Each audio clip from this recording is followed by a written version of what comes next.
جیسا کہ جنرل علی قلی صاحب نے بتایا کہ میں 23 مارچ 1940 میں اس پنڈال میں موجود تھا جب قائد اعظم نے پاکستان کی ڈیمانڈ جو تھی اس کا ریزولوشن پیش کیا اس میٹنگ میں۔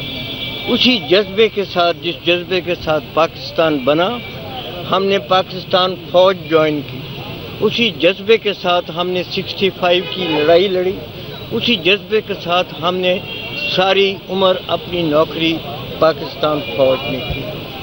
ہمارا جو میمورینڈم ہے وہ ہمیں کلیئرلی کہتا ہے کہ ہم کسی پولیٹیکل پارٹی سے ایسوسیشن نہیں رکھیں گے، مگر ہماری مجبوری ہو گئی ہے کہ ہم اس میمورینڈم کو ڈس ریگارڈ کر کے ہم اوپنلی پاکستان تحریک استقلال کی سپورٹ کے لیے کھڑے ہوں۔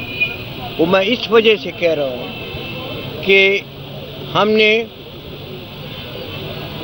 بلکہ جنرل باجوہ کے زمانے میں ہمیں جی ایچ کیو بلایا گیا تھا، اور جی ایچ کیو میں ہماری بڑی لمبی میٹنگ ہوئی۔ اس لمبی میٹنگ کے متعلق تو میں اتنا نہیں کہنا چاہتا، بٹ وہاں پر اس میٹنگ میں انہوں نے صرف بار بار ہمیں ایک ریکویسٹ کی کہ جی آپ تھوڑی دیر ٹھہر جائیں، حالات ٹھیک ہو جائیں۔ ہم نے صبر کیا۔ اس کے بعد جب باجوہ ریٹائر ہو گیا اور جنرل عاصم منیر نے نئی کمانڈ سنبھالی تو ہمارا خیال تھا کہ اس کو ہمیں موقع دینا چاہیے تاکہ جو پالیسی جنرل عاصم منیر بناتا ہے اس ملک کے لیے، وہ اس ملک کے لیے اچھی ہے یا نہیں ہے۔ ہم نے اتنے مہینے انتظار کیا۔ اس کے بعد ہم نے ان کو ایک خط لکھا، جس خط میں ہم نے ان سے یہ درخواست کی کہ ملک کے حالات اتنے سنگین ہوتے جا رہے ہیں، ہمیں موقع دیں، ہم آپ کے ساتھ مل کے بیٹھ کے اپنا نظریہ آپ کے سامنے پیش کریں، آپ اپنا نظریہ ہمیں بتائیں۔ مگر جنرل عاصم منیر نے بالکل پرواہ بھی نہیں کی کہ انہوں نے اس خط کا جواب نہیں دیا۔ اب تھوڑے دن ہوئے ہیں کہ ہمارے 2-3 retired senior general Asim Munir سے ملے کسی سندھ ریجمنٹ کے فنکشن میں۔ وہاں پر جب انہوں نے ملک کی حالات کے متعلق ان سے بات کی تو عاصم منیر کا جواب یہ تھا کہ آپ اس فوج کو نہیں جانتے، یہ نئی فوج ہے۔ بالکل درست انہوں نے کہا۔ ہم نے تو وہ فوج جانتے ہیں جس نے پاکستان بنتے ہوئے اپنے جذبے کے ساتھ کام کیا اور اسی جذبے کے ساتھ فوج کام کرتی رہی۔ آج کل کی جو فوج ہے ہمیں تو یہ معلوم ہو رہا ہے کہ یہ پاکستان کے عوام سے دور ہو رہی ہے۔ پاکستان کے عوام اور فوج کے درمیان اتنا فاصلہ ہو گیا ہے کہ یہ ایک نہایت خطرناک سچویشن میں ہم پہنچ گئے ہیں۔ And the earlier we remove this the better it is for Pakistan. اس کے علاوہ 2-3 اور چیزیں جو ہیں وہ ہم سمجھتے ہیں بہت ضروری ہیں۔ عمران خان نے تو جب اس کی حکومت ڈسمس ہوئی تو اس نے کہا کہ یہ سازش ہے۔ بیسیکلی یہ سازش اب نہیں شروع ہوئی، یہ سازش جو تھی یہ right from the creation of Pakistan, general Shamshad صاحب بتائیں گے کہ کیسے لیاقت علی کے زمانے سے سازش شروع ہوئی، جس میں امریکہ نے پاکستان کے اوپر اپنی پالیسیز مسلط کرنا شروع ہوئی۔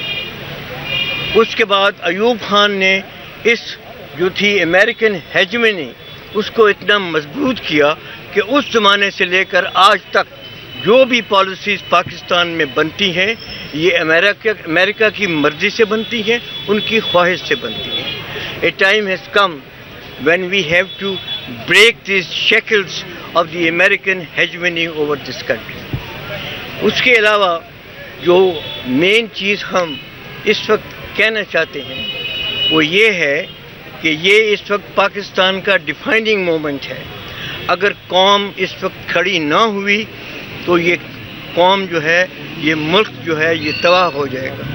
ہم نے اس ملک کو بنتے دیکھا ہے، ہمارا جس جذبے کے ساتھ یہ ملک پیدا ہوا ہم نے وہ جذبہ دیکھا ہے اور ہم خاموش نہیں رہ سکتے اس ملک کی تباہی کو دیکھتے ہوئے. ہماری جتنی بھی ابھی زندگی ہے ہم ڈیووٹ کریں گے پاکستان کی مضبوطی کے لیے اور پاکستان کی سالمیت کے لیے. یہ ایک چیز جو جنرل علی کلی صاحب کے ذہن میں تھی میں اس کی بات کرنا چاہتا ہوں کہ ہم نے جب مشرف کے خلاف موومنٹ شروع ہوئی تھی اس وقت بھی ہم لائرز کے ساتھ کھڑے ہوئے تھے. آج بھی جب ملک اس حالت میں پہنچ گیا ہے اور اس وقت جو جوڈیشری کے اوپر دباؤ ہے اور جوڈیشری کے اوپر جس طرح کی کرٹیسزم ہو رہی ہے اور جو لائرز کمیونٹی ان کے سپورٹ میں باہر نکل رہی ہے تو ہم بھی اس چیز کا اعادہ کرتے ہیں کہ ہم بھی اس موومنٹ میں لائرز کے ساتھ کھڑے ہوں گے in support of the judiciary of Pakistan. Sir یہ بتائیے گا کہ آپ نے جو ایک بات کہی کہ عاصم منیر صاحب سے رابطہ کیا گیا تھا, کیا وہ رابطہ اس لیے تھا کہ پی ڈی ایم حکومت کو اس حوالے سے مجبور کیا جائے عاصم منیر صاحب کی طرف سے کہ وہ فوری طور پہ انتخابات میں جائیں یا مارشل لا کی طرف سے؟ نہیں جی نہیں, ہمارا رابطہ اس مطلب کے لیے نہیں تھا. ہمارا صرف رابطہ یہ تھا کہ ہم ان کے ساتھ اپنے جو ویوز ہیں وہ ان کے ساتھ شیئر کریں. جو اس وقت ملک کے حالات ہیں جو ہیں اس وقت کرٹیکل کنڈیشن میں یہ ملک جا رہا ہے وہ ہم نے وہ خیالات ان سے بتائے اور یہ بتائیں کہ یہ جو فوج جو کسی وقت پاکستان کے عوام میں اتنی مقبول تھی یہ اپنی مقبولیت کھو رہی ہے اور وقت آ گیا ہے کہ ہم جو پاکستان کی فوج اور پاکستان کے عوام میں جو فاصلے بڑھتے جا رہے ہیں ان کو کم کریں.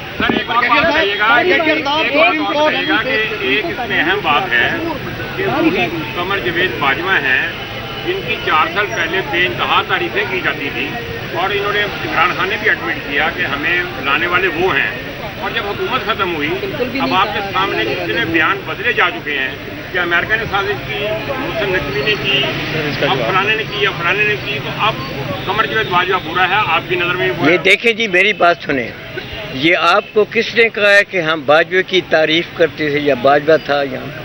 ہماری باجوہ سے ڈائریکٹ میٹنگ ہوئی ہے.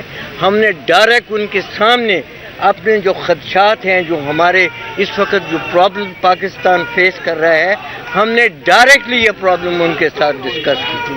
اور اس کے علاوہ جہاں تک کہ آپ سازش کی بات کرتے ہیں ہم نے جنرل باجوہ سے اس وقت بھی کہا کہ اس وقت کہ ہمیں جانتی ہے امریکہ کی ہسٹری کیسے اس نے ایوب خان کے زمانے میں اس فوج کے اوپر اس ملک کے اوپر پورا کنٹرول رکھا ہوا ہے.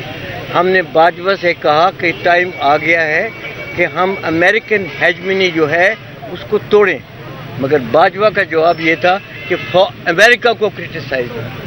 آپ سب لوگ سینئر گئے اور آپ پاکستان کو سرو کر چکے ہیں, آپ کا برین کیا کہتا ہے کہ اس وقت جس مسائل میں ہم گھر چکے ہیں اس ملک کو ان مسائل سے نکالنے کا واحد اور آخری طریقہ؟ دیکھیں جی ایک ہی حل ہے اس کا ایک ہی حل ہے کہ اس وقت فری اینڈ فیئر الیکشن کریں. بس ایک بات, وہ ایک شعر ہے, جنہیں حقیر سمجھ کے بجھا دیا تو نے وہی چراغ جلیں گے تو روشنی ہوگی. جزاک اللہ. جزاک اللہ. بس سپریم کورٹ آئین اور قانون کی بالادستی قائم کرنے جا رہی ہے, آپ اداروں کو کیا پیغام دیں گے کہ کیا وہ سپریم کورٹ کے فیصلے اور سپریم کورٹ کے ساتھ تعاون کریں؟ ہم نے پہلے بھی کہہ دیا تھا جی کہ ہم سپریم کورٹ اور وکلا جو سپریم کورٹ کی سپورٹ میں تحریک کریں گے ہم اس میں مکمل طور پہ شامل ہوں گے. Thank you.